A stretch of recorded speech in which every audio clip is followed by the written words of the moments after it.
عزیزانو د عظیم انسان بیان ستاسو په مخ کې را روان دی. عظیم انسانان یوازې په غریبانو کې نه، عظیم انسانان په بادشاہانو کې هم تیر شوي. لوی بادشاہ د زمانه به او هغه به د الله په نيز باندې یو عظیم انسان. علما لیکي چې یو ښځه او خاوند ډېر غریبان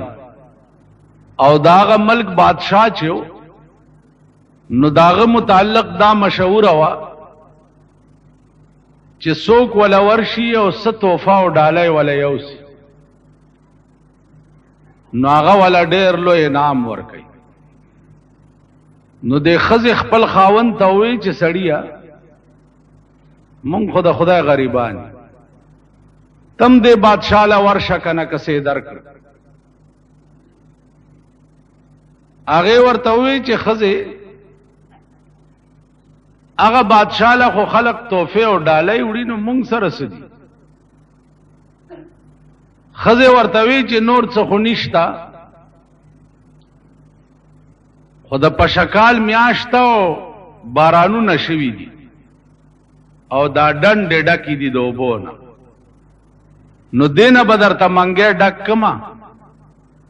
سر به وتړم او دا والا د خپل ملک تحفه یوسم. ویل ډېره ښه ده. منګی د ډنډې د اوبو نه ډک کړی دی او سر یې وله تړلی دی او بادشاہ چې و نو هغه د 2 میاشتو په مزل لري و. ښځه ورسره شوه او میړه یې د کلي نه بار وویستو، د خدای په امان یې ورته ووی او رخصت یې کړ. دا کور ته راله او داسې وکړ او په مصلی ودرېده او 2 رکعاته نفل یې وکړ.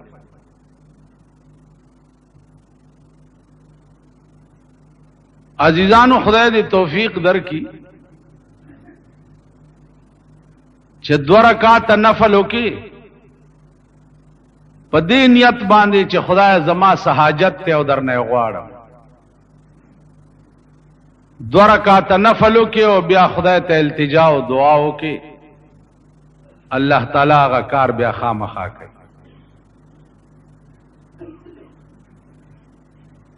نفل وکړه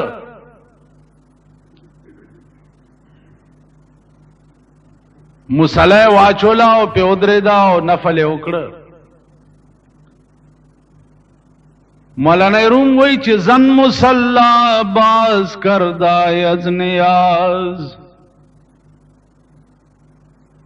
زن مصلا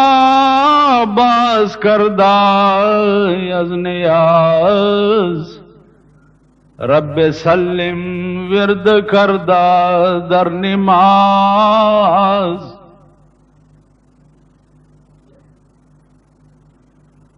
خزی مصلا واچولا په مانځ کې دعا وکړه. څه دعا وکړه؟ رب سلم ورد کردا در نماز، اے خدایا زما خاوند د 2 میاشتو په مزل باندې لري لاړو، خدای صحیح سالم اورسه او بیا په ډکه منګول واپس راولا. دا دعا 2 میاشتې کې سړی بادشاہ ته ورسېد او درخواست یې وکړو چې صاحب یو سړی راغلی دی او څه تحفه یې راوړی.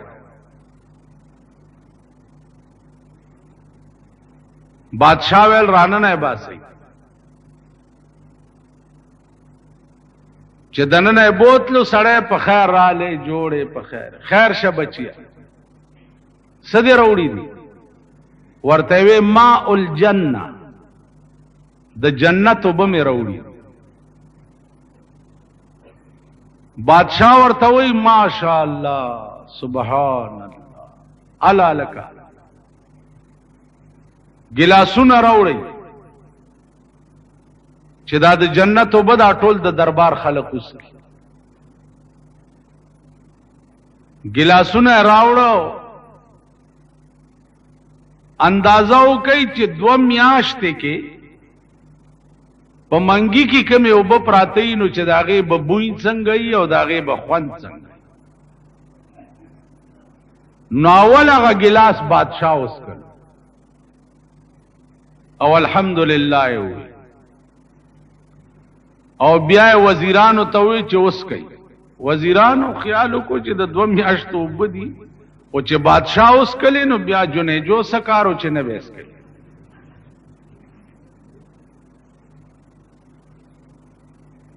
نو وزیرانو هم ټولو هغه ګلاس وڅښلو چې ویې څښلو نو اوس بادشاه دې سړي ته وایي اسې دا ټکی یاد لرئ چې دا عظیم انسانیت دا څومره اوچت شي. بادشاہ ته ګوره او د څښا اوبو په عوض کې دې سړي سره خبرو ته ورته وایي وسړیه دا تا خو دومره لویه عظیمه تحفه راوړې وه چې په خدای قسم که ما سره د دې قیمت شته چې زه یې تاله درکړم. خو زه د دې په بدل کې به یو حقیر غوندې شی زم درکړم.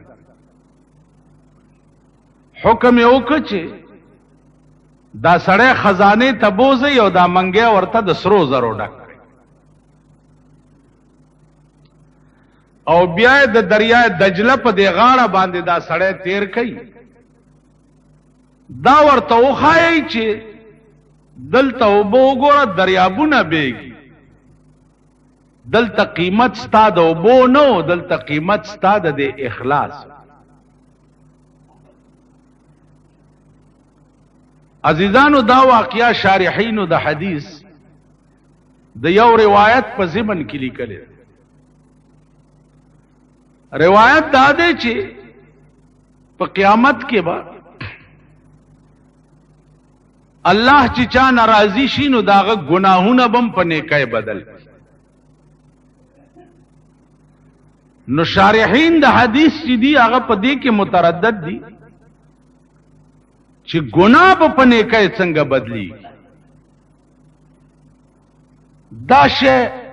عقل نه بار دی.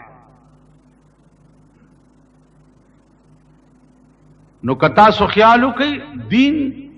د عقل شی خو نه دی. دین خو هغه شی دی چې چرته د انساني عقل خاتمه وشي الته د دین ابتدائی. نو شارحین د حدیث وایي چې عقل دا تقاضا نه کوي چې ګناه په نیکۍ څنګه بدلی. نو شارحینو دا واقعه لیکلې ده چې تاسو وګورئ د دنیا بادشاہ چې وغواړي نو هغه څښا اوبه په سرو زرو بدلی. نو قیامت کې چې الله وغواړي نو هغه ګناه په نیکۍ نشي بدلولی. نو زما عزیزانو په بادشاہانو کې دومره عظیم بادشاہان تیر شوي دي چې عقل ورته حیران. او دا ټول سبق چې و پیغمبري سبق و. هر یو بادشاہ د پیغمبر د شان او داغه د تعلیماتو نه به خبرو. نو د الله مهرباني به چې وشوه نو هغه رنگ به پې وختو او داغه خصلت او خوی چې دی هغه به همداسې شو.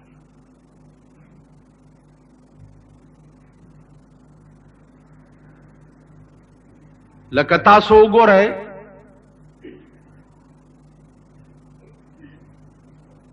د موسی علیہ السلام زمانہ ده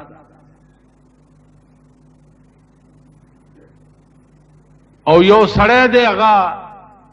ګډې سره اوس خیال دا کړی دی چې ګډې خو سره خو دې سره سره خدای هم یادوه. نو لګیا دی چې یا الله ته به چرته ستړی به چې لږه چاپی درته وکړو. یا الله ته به چرته زما د دې ګډو د چیلو ډیر مزیدار پي دي چې دا در باندې وسکم. یا الله ته به چرته جامې به دي خیرنی چې درته ووینځم. دا وظیفه ده. اوس عزیزانو په ظاهر کتا سو وګورئ دا هر یو لفظ چې دی دا د کفر دی. کستا دا عقیده چې الله ستا چاپای ته محتاج دی نو کافر بش. کستا دا عقیده چې الله ستا د ګډو د چیلو پایو ته محتاج دی نو کافر بش. کستا دا عقیده چې الله ستا جامو وینځلو ته محتاج دی نو کافر بش. دا الفاظ وګورئ په ظاهر ټول د کفر دی او شپون لګیا دی دغه وظیفه. موسی علیہ السلام پر راپیښ هغه ورته وی چې دا څه هغه وی صاحب زه وظیفه کوم خدای یادو. هغه ورته ظالمه دا څنګه خدای یاد دا خود کفر الفاظ. الله دې کدا عقیده رااله چې الله زما دې شي ته محتاج دی نو په ټکی به کافر شي. ټول کائنات خدای ته محتاج دی او خدای چا ته محتاج نه.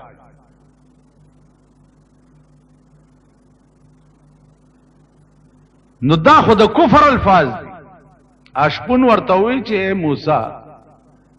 کدا د کفر الفاظ دي نو زما خوش په تکاله وشو چې زدا وظیفه کوم.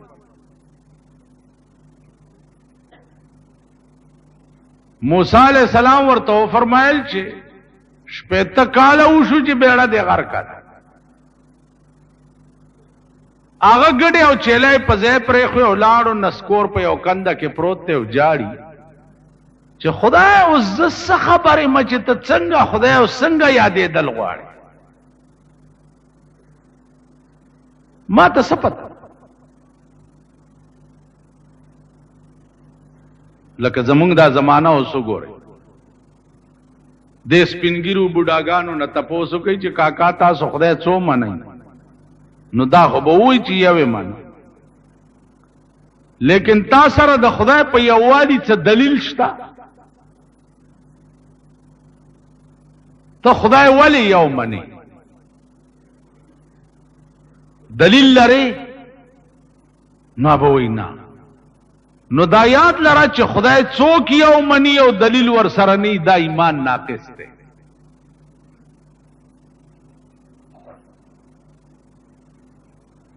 دا ایمان کامل نه دی.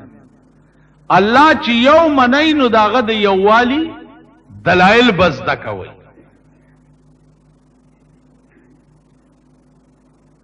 رسول الله صلی الله علیه وسلم چې د خدای پیغمبر منی نو داغه د پیغمبرای باندې دلایل بزدا کوي چې داغه د پیغمبرای دلیل څه دی.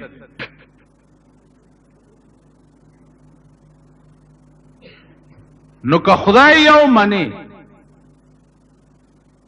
او دلیل در سره نه دا ایمان ناقص دی. که پیغمبر یو منی او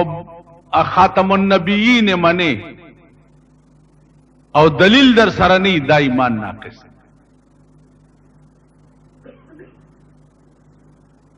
تاسو خیال را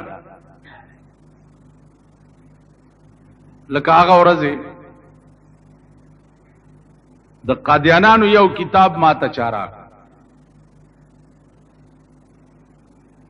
پاغي کې حواله ورکړي دي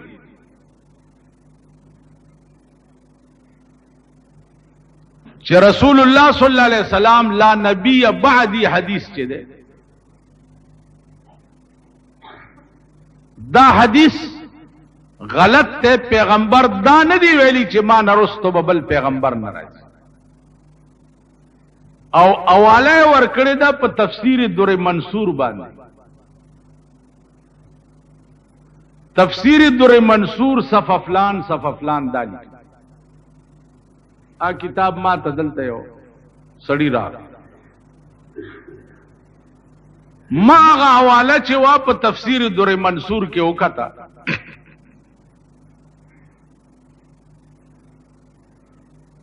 نو حیران شو چې دا روایت د حضرت عائشه دی چې تفسیر در منصور نقل کړي الته بیان څه شه دی او مرزایانو ته جوړ کړي څه شي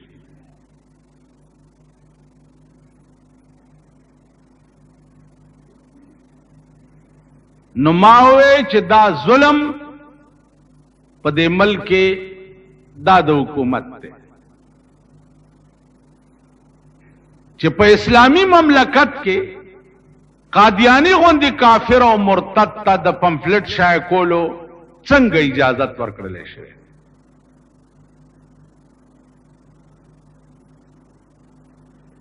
سره د دې چې ستاسو د ملک صدر چې دی کتا صداغه تقریر اوریدلې الصلاۃ والسلام علیک یا علی خاتم النبیین وای کنه وای تم داغه تقریر اوریدلې الحمدللہ رب العالمین والصلاۃ والسلام علی خاتم النبیین نو تا خدای په دغه کاګوستر ګړون کته چې خاتم النبیین و خاتم النبیین باندې سپی اختدی او چکونه لګی او ته د ملک سربراه او د ملک بادشاہ ته دوی ته لګام نشي اچول اوس کومګ دغه خلاف څوایو په مونږ پابندی لګی یا مونږ جلسه بنديږي یا زمونږ جلوس بنديږي چې تاسو امن عامه د خاطره جیلونو تلار شي ځکه چې قادیانی ته سوای ما او د قادیانی دغه باطل مذهب د تشهیر د پاره ملک عام اجازت ورکړي نو هغه کتاب ما سره پروت ته دغه ټوله حواله زګورم او هغه نه بعد به بیا سره ګور خدا یو مې وکړه تفسیر در منصور باندې چالت دې څه شی او دې د ذلیل بچو لیکلی اخو صفا الفاظ دی انا خاتم النبیین لا نبی بعدی ولا رسول بعدی ز خاتم النبیین ما نرستو ببل نبی هم ناراضی او ما نرستو ببل رسول هم ناراضی نو زما عزیزانو ختم نبوت عقیده د مسلمان په فرایض کې دا به د مسلمان ایمانی چې رسول الله صلی الله علیه وسلم خاتم النبیین دی د نرستو ببل پیغمبر ناراضی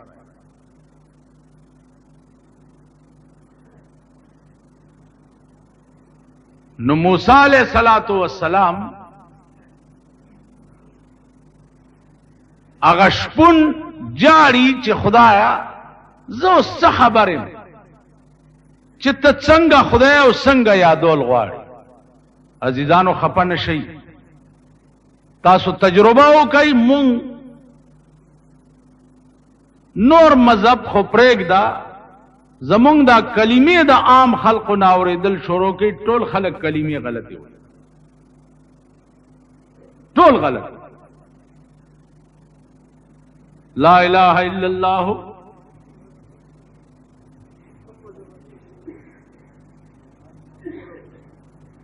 وای دغه زده کوي خالد جمعې په مونږ کار نه کیږي بجلیګر مولا پسې والله کم دا اخلاص کی بجلیګر مولا ځان لا بچرته خدای په قهر اختی زولنې به په خپو کې پرتی وی او خدای خبر چې کم دوزخ ته به راکاږي ته پوښې دغه زده کوي لا اله الا الله گنگن مک ما خوانا اورېدا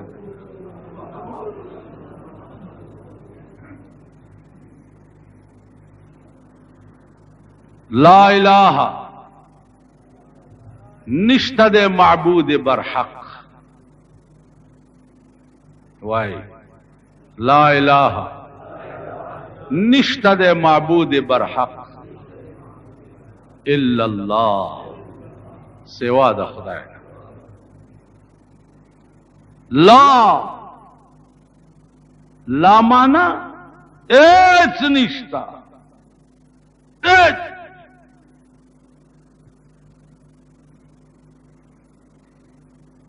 او کشتنو څوک دی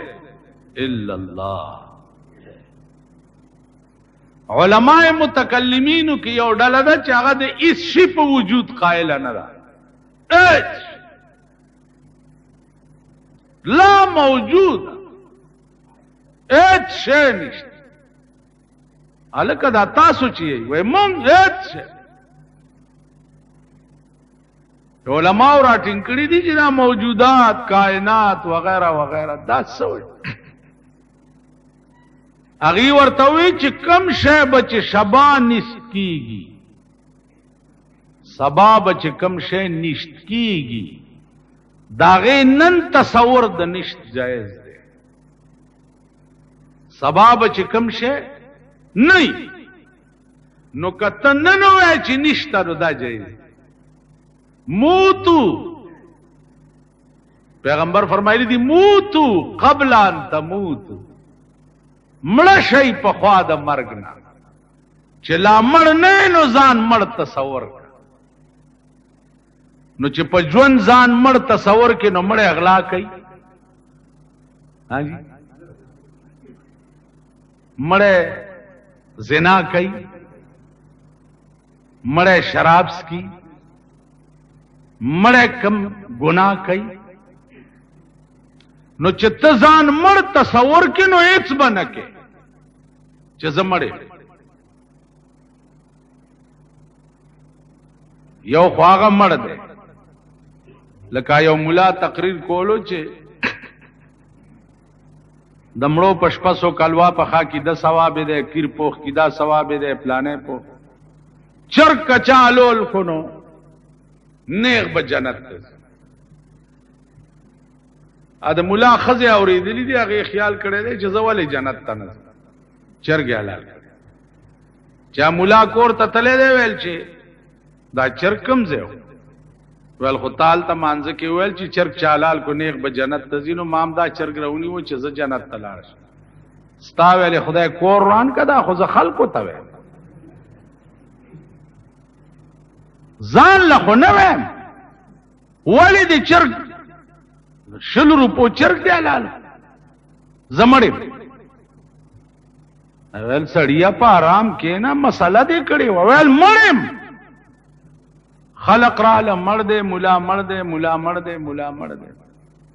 مړه ویلم بولو په کپنې کو. ښځې ورته ویل پاسه بیخ دي وزه خخولو له دې وړي. ویل زه مړ یم، چرګ دی ولې حلال مړ یم مړ. وی جنازه دی روانه مړه وړی دی دیریله چې لحد کې ورکوز کړی دی. ښځې ویل ودرېږئ مال یې څه وصیت کړی، ورکوزه شوې ده. ویل خښتې در پسې لګئ بیختی وزه بندی دی. ویل مړ یم مړ چرګ.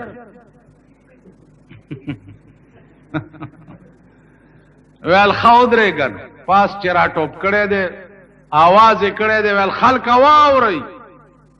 ملا مړ شو، راځئ مال تعالی دی، راځئ. مړی کپن په سر نیغ د لحد نه را ټوپ کو. ویل د چاپلار خو به تعالی کی. نو یو وروره هغه کار دی چې مونږ چرګ پسې مړه شو. یو موتو قبل ان تموتو د پیغمبر فرمان لاندې ځان مړ تصور کی. نو چې ځان مړ تصور کی نو ټول ګناهونه به در نه سلب شي. د ګناه اراده به دې ختمه شي بلکل چې زه مړ یم. ارې ګناه ته چې ورځې نو ته به وایې چې زه خو مړ یم، مړ خو دا ګناه نه. لکه رسول الله صلی الله علیه وسلم ته یو سړی راغی، وی صاحب ما ته داسې یو ټکی وښایه چې زه په هغې عمل وکړم او په جنت ته لاړ شم. ارې ګناه نه نشم منې کېدی، او یو ټکی راته وښایه. ویل بچیا دروغ مه وایه، دروغ مه وایه. ویل بس چیټي غلا پسې تلی دی، خیال یې کړی دی چې که د پیغمبر مجلس ته لاړې هغه ته خو خدای هر څه ښیي، او راته ووایي چې تا خو غلا کړې ده، نو خلق به وایي چې هوی دا خو غل دی، او کوم چې نه مې دا کړی نو د دروغو نه مې توبه ویسته ده دروغجن بش غلای پرېخ زنا پسې تلې ده التدا تصور ورغله چې که پیغمبر تاسو کو چې تا خو زنا کړی دا کوم چې نه مې دا کړی الته مې دروغو نه توبه ویسته ده او کوم چې کړی دا نو خلق به وایي چې دا خو زنا کار ټول ګناهونه په دې یو توبه پرېخ زما په خبره پوهیږئ زمونږ توبې چې دي عزیزانو هغه وایي په خوله لا اله په زړه کې ټک د پاسه برګ په خوله لا اله په زړه کې ټک د پاسه برګ په خوله خندا په زړه بېایمانه مسلمانه وای او سر د سنډا سرمن د میخې د ورځې شیخې د شپې خورې پردي مالي تسبیح هم لاس نیکمی بزرگمی او چې پردې مال پی پیښ شي الله دې امان راکړي عزیزانو پردې مال دا وور یو پیسہ دی چې پردې په گردن پاتې شو یو پیسہ په قیامت کې به الله وایي چې ټول ګناونه دې معاف دي جنت تزا خود دې سړی یو پیسہ در باندې و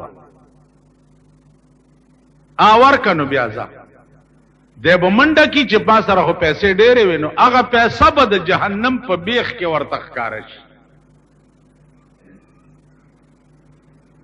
تفسیر ابن کثیر لیکلی دی چې د به ورپسې ورټوب کی ا پیسې براوالی چې پاس راځي نو ا پیسې به بیا وروغورځي او یا زرا کاله به دغه سي غوپې په جهنم کې په یو پیسہ پس یو لیش زمکه دي چې پردای لاندې کړي و یو لیش زمکه دا وړه طبقه زمکه به په غاړه کې وي او خدای ته به پیش دا وړه طبقه زمکه به زولنوي او ستا غاړه کې به پرته او ته به خدای ته پیش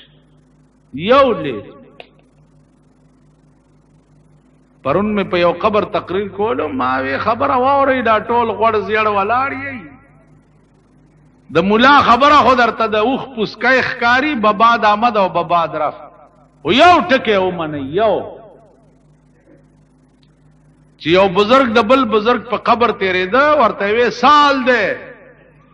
اغلان دې نه ورته आवाज وکړو چې پاس نه صد حال پختنه کې چلان دی راشي نو درته پته به ولګي نو لاندې تل خو د ارچا یقیني دي نو چې ورشي هر شی په خپل سترګو وګوري بیا بلا سونه مروړې او خدای ته به التجا کوي چې یا الله واپس مې ولېږه چې ته ثواب وکوم الله به وایي د خدای یو وعده وا او رښتیا وا دنیا کې درته پیغمبران او کتابونه را لېږلیو او ورسنه پوي وي او سم نه کی نو زما عزیزانو عرض داو چې سوچ وکړي مونږ د هلاکت او د تباہی په پلیټ فارم ولاړی د تباہی طرف ته روان یو د ترقۍ طرف ته نه یو روان دا د پاکستان حکومتونه پشکرو غل خوري چې ملک په تړقۍ روان دی ملک په تړقۍ روان دی ملک ستا په تړقۍ ملک ستا د هلاکت او د پلیټ د تباہی په پلیټ فارم ولاړ ار اورز اغه غش تاسو پسینو نه نوزي چې تاسو سره داغه علاج نه غش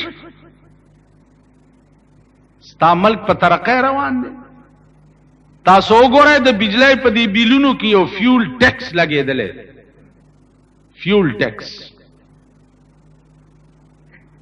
فیول ټیکس پار بل کې سل یو نیم سل 200 تاب بجلی نہیں خرچ کلی وئی بدا فیول ٹیکس دے ستا د ملک پیداوار دے بجلی ستا د ملک او پاغی کی د دوی چې څه خوخه هغه در باندې لګی انکم ټیکس وګورئ انسپکټرانی په دکانونو باندې ګرځي ستا سمره انکم دی دکان سمره کوي دا سمره د ورځې ګټي स्कूल کې دې څوک سبق وي او پلانې څه چل کېو کړه دې خی او کبدي د انکم ټیکس چټای چې در پسې راشي التبزی کده نور کې حوالات او جیل کې بدیا چي دا عذابونه دي چې پتا سو نازل د خوار او د غریب یو کور یو جونګړه بې 1200 روپے ټیکس به پیو لګي جڑا چاته کې او بیا دنیا کې دولت او سرسترګه چې نو خوار شي تاسو جڑا سو کوو تاسو دا شیخان میخان چې دفترو ته نږدې ورشي دا سه منډم درکیدل جزا شیخ صاحب گنی اس پولیس تاواز کوم چودی منډه وې نلته یو غریب دې 100 روپے بل په دې بجلی راغی یو باتای دا 100 روپے بل ورغه چې یو باتای دا ول بل داخل کنو بیا جګړه کوا تاسو خدای هلاک کچ هلاک شي په دې دفترو کې ناس تو تاسو هلاک شي چې سړی بچي درته نخ کاری هغه سره خبره په سم خپل نه کوي خبره اوریم نه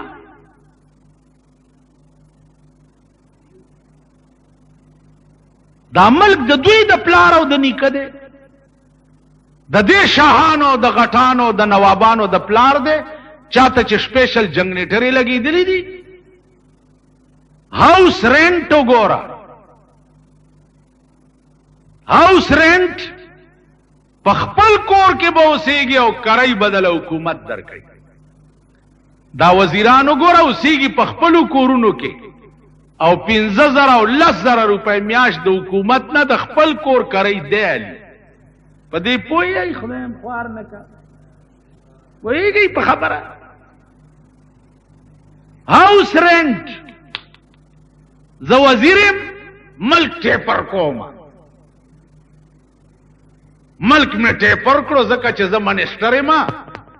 او کوسېګم خپل کور کې او 10,000 روپے کوي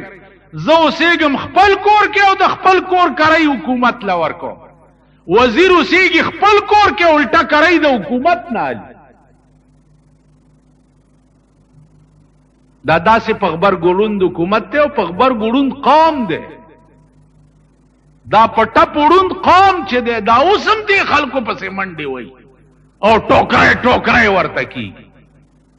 دا نه وای چې تاسو خدای هلاک کا زما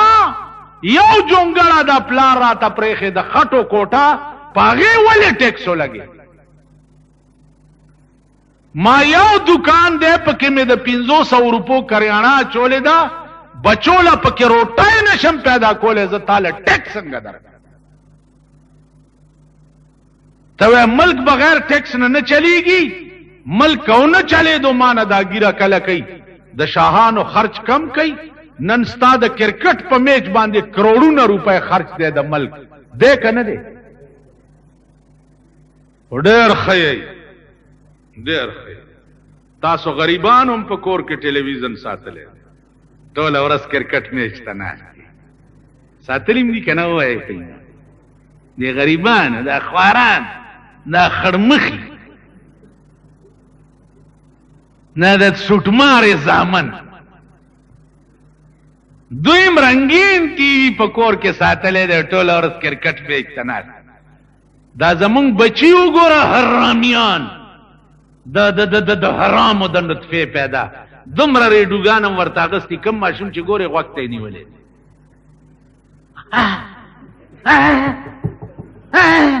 دسې کوي که نه کوي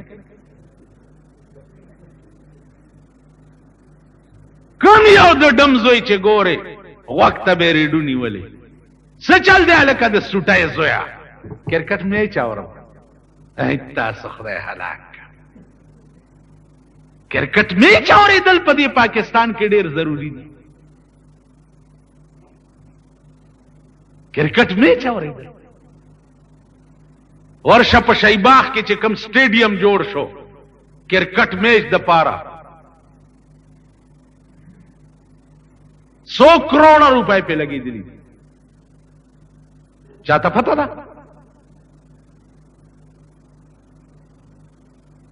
یو ارب روپے په ولګېدي یو ارب روپے په کرکټ میچ ورشه ډیفنس کالونه سره چې کم سټیډیم جوړیږي د شاهانو د خزو ګډېدو د پاره، پاغه به 1.5 کروڑ روپے لګي. ستا خزل دی په میچونو لا او ګډېدو لا سټیډیمونه جوړیږي او ما د روټۍ ګټلو ته نه پرې دی. دا ستاسو ملک دی، دا غ ملک دی چې سبابه بیا دا ذلیل قوم چې دی دغه نن چې بر سر اقتدار دی سبب بیا دی لوټ ورکوي او دوی به بیا کامیابوي. کوي به کنه؟ تاسو به وګوره ته لګي ته ورشه جزان ته سوي اغي ورته زقتن عزیزانو نه امیدم د دې ملک نه چې دا ملک بم چرته د سړی زامن کی زمونږ اولاد تباش بچی تبا کیږي. ورشستا په دې ملک یو ګورا د دنیا اتلس لک روپے ستا د صدر په یو ټي وي سټیشن لګی دی. منصوبه د 1 کروڑ دا 1 کروڑ روپے به ټي وي سټیشن باندې لګي. د پاکستان ته د سټیډیمونو جوړولو ډېر ضرورت دی. د پاکستان ته د ټي وي سټیشنو جوړولو ډېر ضرورت دی. د پاکستان ته ستا په غرونو کې بوسټرو لګولو باندې ډېر ضرورت دی. او کده پاکستان کې غریبو ته د روټۍ ضرورت. سرکاری طبقه وګوره غي بیړه تباد دستا سرکاری خلق چنن رشوتونه علی دا ګرموي ما د کلرک 900 روپے تنخواه ده 900 دا چې 9 سره 9 پیدا نه کی په میاش کې دا مور خټی کوي چرته د بچوله بروټه پیدا کوي. پولیس پیان پولیس مونږ ټول وایو پولیس خراب ته خراب ته خراب 1 کروڑ زر خراب ته ځه بم په جیب لټای په دې چوکونو کې ولاړ دي بم نه لټای جیب لټای. خو تاسو په ایمان وای چې د پولیس د سپای 200 تنخواه او 24 غنټه د تانه نوکر دی. اسی د انصاف خبره کوم او شرط انصاف نه باشد کې تو فرمان نه بول دې چې 24 غنټه ټوپک پوګه په دې سره کو ګرځي او 200 سره 800 نور پیدا نه کی دې به خزه چرتا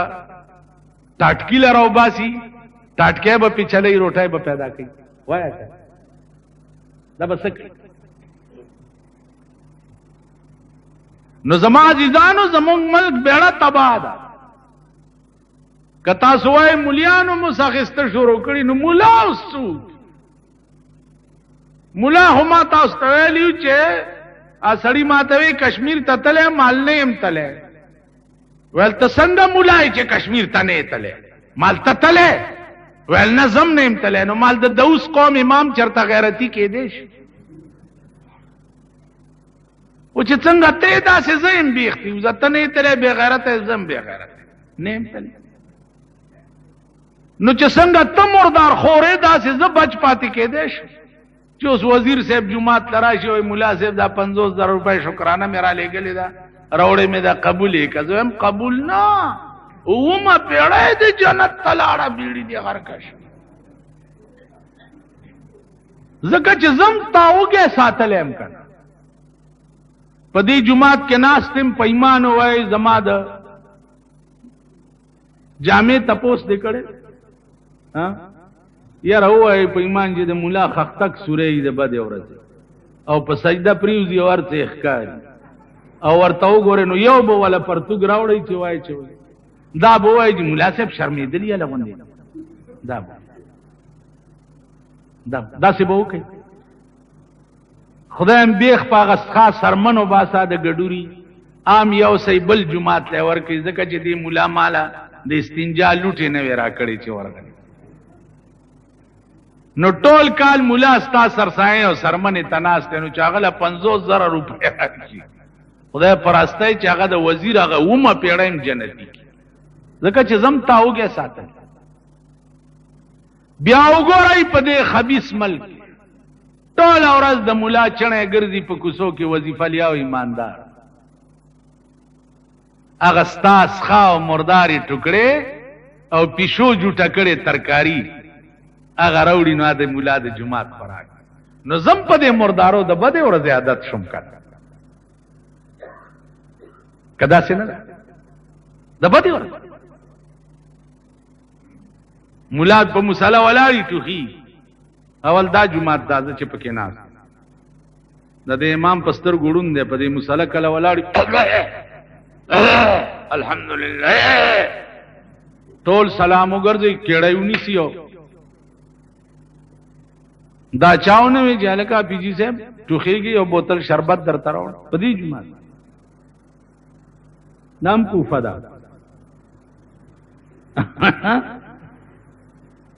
دا خدای چې زمونږ د دوايانو دکان دی او ستاسو د جمعې د ورځې چنده چی قسم په خدای دی چې په دې د حافظانو دوايانې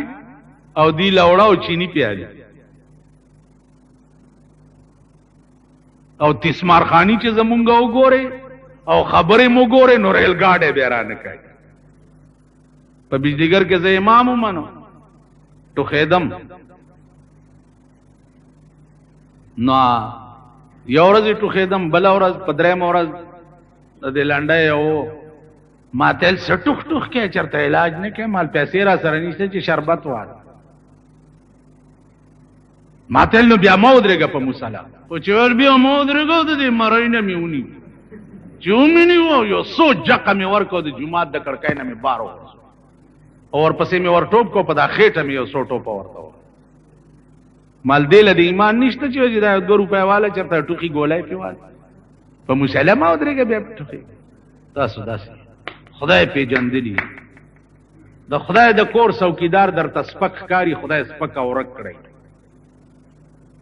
د خدای د کور جاروکخ در تسپک کاری خدای سپک اورک کړی د خزو د جواب پاتې نشوي د خزو د جواب دی که زمونږ خزې وای ز صدر روډ لازم وای بچ ها ها زبر په تیرستنه جارو کده غریبانو خزې وای ز په بوم یا څه لازم خو کې می باد دا شیخونه ورته ویلې شي تمه کوي شیخ بابر بابا لازم الته مالګه سټمه پړمې تیار راځي کوي الته دیوانه بابا لازم غیب علم دی را باندې په مونږ غیب علم هم دی زمونږ په دې خزو غیب علم ناس کمه غریبې خزې چې چکر لړو شي غیب علم پکې تت ورته کولې شي د خدای کور لسپک ګورې سپک او رک شوي ذلیل او رسوا شي د چا د جواب نه زاړه ګیدړان در نه جوړ دي سړې پنا کوي سترګې نشي راخاره او نور به ذلیلې گئی نور به خوارې گئی نور به رسوا کی تاسو به ځان تماشې وکړئ قسم په خدای دې هغه آفت به در باندې راځي هغه آفت چې د نوح علیه السلام غوندې به ستاسو لاشونه پړسېدلي پراته یو کارغان به غوښي داسې عذاب به در باندې راځي. د امریکې صدر ریګن نامه ده د ریګن خزه خدای راونی و د سینې کینسر شو کینسر پیژنئ ناسور شو د ریګن اعلی طاقت نن په ملک او دنیا کې سینه ته غوسه کړه او ریګن د خپل خزه سینه بچ نه کړي نو تا چې خدای راونی سي تا به څنګه بچ تا به امریکا بچ کړي امریکا خو ستا مرګره دا ورځ بیرته در باندې روس بمباری کوي او د ورځې درنس 50 پیتم رکای هغه دله چې تا تر رسی ستا به بیړی تبای نو زما عزیزانو په دې کائنات کې بل څوک نشته سوا د خدای او خدای چې د چاوي نو دا غار څوک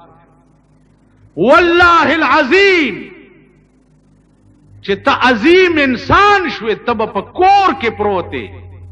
په کور کې او په سړو کې بدر نه مګي یری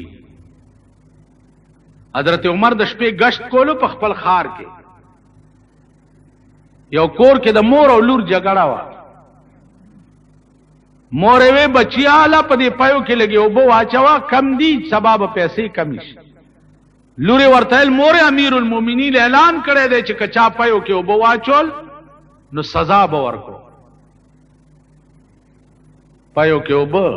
نن استعمال کې وګوره د پایو کې او بو وګوره ګجران پکې بیلې واچي چا ګجرانو نه سوکوالیا پکې بیلې واچي دکاندار ته چراشیا پکې بیلې واچي ستاده ذلیل قوم سره خخته وړکړي دي او د کورکمان په نرخه خرڅ کړي د کورکمان قسم په خدای دې چې ستاده قوم د سپو غوخه د ګډورو په نرخ خرڅ کړي زمون په دې کلی کې یو قصاب دی د مردار اسب غوخه په دې قوم خرڅ کړي او خورونی د مردار اسب شل کال وشو چې دا مې لیدلی داغه چې زه د لوګي مړ کېږم داغه قصاب نه غوخه نه اوس هم چې په لار اعظم او لاس راکې بیا زر لاس په صابون وینځم چې دې ظالم بیا څه چل دی داغه ذلیل قوم دا مونږه خو د بدې ورځې خل د بدې ورځې خمنشت وسم نشته زورم نشته پچام لاس نه بریږي کې نیمون پرانا ورځې د بل غوخه او تیکو خړو والای شیطانت زمون کور کله دی دو جنگول زمون کور کله دی فتنه زمون کور کله دی د دې قوم انجام بخکی یا دا قوم به چرته خشي مونږ مالت کې نن یو سړی د وسی سنت دی د خدای خوار او غریب اوریجه پخکړی دی او صاحب کورمی دی او دا دغه لګولی دی دا غیر چا پیر ها کہ ناتونا مالے کیوں وہ سنت کړه به دی خانه دی خراب ویل ارمان کټنا ارمان نا زمونږ د مالت خلق بیګا لګیاو یو ماته نه دی ویلی نه برازم بل وی ماته نه دی ویلی مالداغي غریب کور روان شو او دوی لا پکې ټیپر خانی نو خدای ته وګوره یو د خدای قوم خدای ته وګوره ویښ شي عقل کوي د خدای اوګل مزدوری کې لګیا ہے د خدای په قهر اخته سلور 15000 روپۍ دی ولې ولګولې بیړه ده اندوستړه خدای ناراض دا چې داوري چې څوک الکه تاسو خو هم داوري چې مریض په خلکو خورونی کړي په ایمان وای چې ادا سی ویلي چې خدای در سره ډیر ښه ویلي خدای ته وګوره کول په واده کې د شل دیر شو کسانو نه زیات کسانو ته د ولیمه دعوت ورکول خلاف سنت دي دعوت بم داسې ورکې چې څومره ستا د وسی بس کې به نه او بخوریو لکه حضرت علی د قجورو د اوربشو د روټای دعوت ورکړ نن تارا شو ګورا یو کارت باندې شل او 13 روپے خرچ راغلی د کم قوم لوفری او عیاشی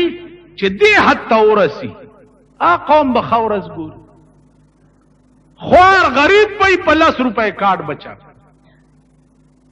زما د زوی واده یو سړی ته مې دوست مې مال ویل جی کارت ماډ نشته مال نه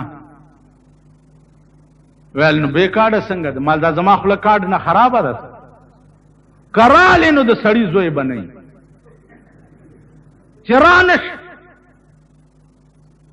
ویل ولی مال کراله نو خپې بدر باندې ماتي چې د کاغذ نه زما خپل ته تسپک ګوري دا څه خلق دا بنی آدم او مال ما په عمر کې د چا د واده روټای خوړلې ده ویل نه مال په ما دې د پلار حق دی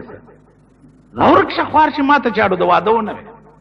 مړی له مې چې رانه شئ ستاسو مړی دی خدای و که تاسو راله یو زه مړو ما والله که مې خدای هم بخي مړی څه کوي چې مړ شي د عربو کار دی خلاص یو سادرگے تی تاو کو کتے والاو کناو سپردم بتو مایه خیشرا سپردم بتو مایه خیشرا تو دانی حساب کم و بیشرا خدای پوئے گا و کاری پوئے گا تراشی پتا څو کرانشی پتا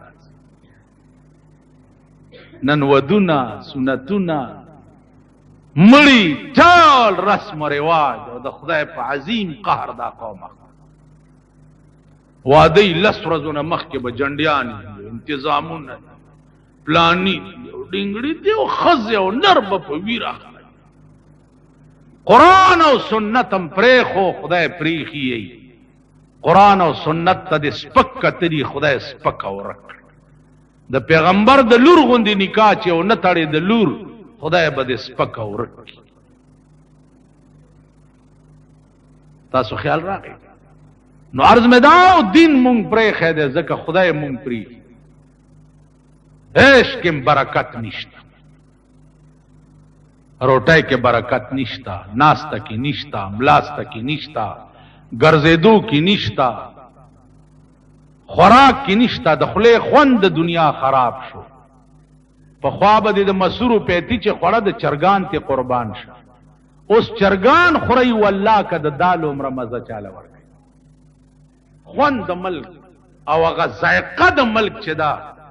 د بېدینۍ په وجې د ملک نه والو څه د ظالم حکومتونو د لاسه هغه ورځ یو انګریز ما نه تپوس وکړ وې زه لندن نه راغلی ما تا نه انټرویو علم مالوایا ویل نن نه لس کاله مخکې دېرش کاله مخکې پاکستان کې اسلام ډېرو که اوس ډېر مال دېرش کاله مخکې په پاکستان کې اسلام پړه کې مو په خوله کې مو اوس په پاکستان کې اسلام په خوله کې ډېر دی او پړه کې نشته نو دا هغه د رسول الله د زمانه منافقان دي چې پیغمبر ته براله ویل بیا آمنا بالله وبالیوم الاخر وما هم بمؤمنین نو مالوس په خوله ډېر دی او پړه کې نشته پخوا مال په خوله دومره نه او پړه کې ډېر اوس په خوله ډېر دی د ضیا په حکومت کې خو ته وګوره خلقو ډمیم چغې وي اسلام اسلام اسلام په ټي وي کې دا ډمې چې دا خبرونه وایي اسلام ایسا ہے اسلام ایسا ہے نظریہ اسلام نجریہ اسلام نجریہ اسلام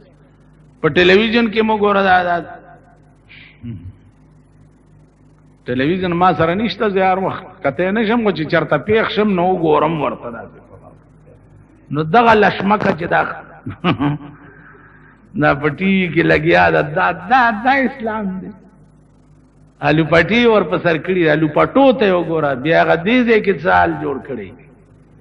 نه خدای بنیاد بس دا زمونږ ملک شو که اسلام وې په ملک نو خزه ته بدا اجازت وې چې هغه په ټي وي یا په ریډیو باندې خبرونه ویلې وې د خزه خو چې څنګه ځان عورت ته او پټای به دا سه د خزه आवाज هم عورت ته پردې سړې به ناو आवाज اسلام دا دې چې خزبا په کور کې په زور زور نه ګرځي چې د پانو आवाज هم دیوال نه خوا پردې سړې وانه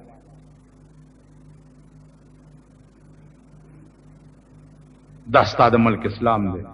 واخر دعوانا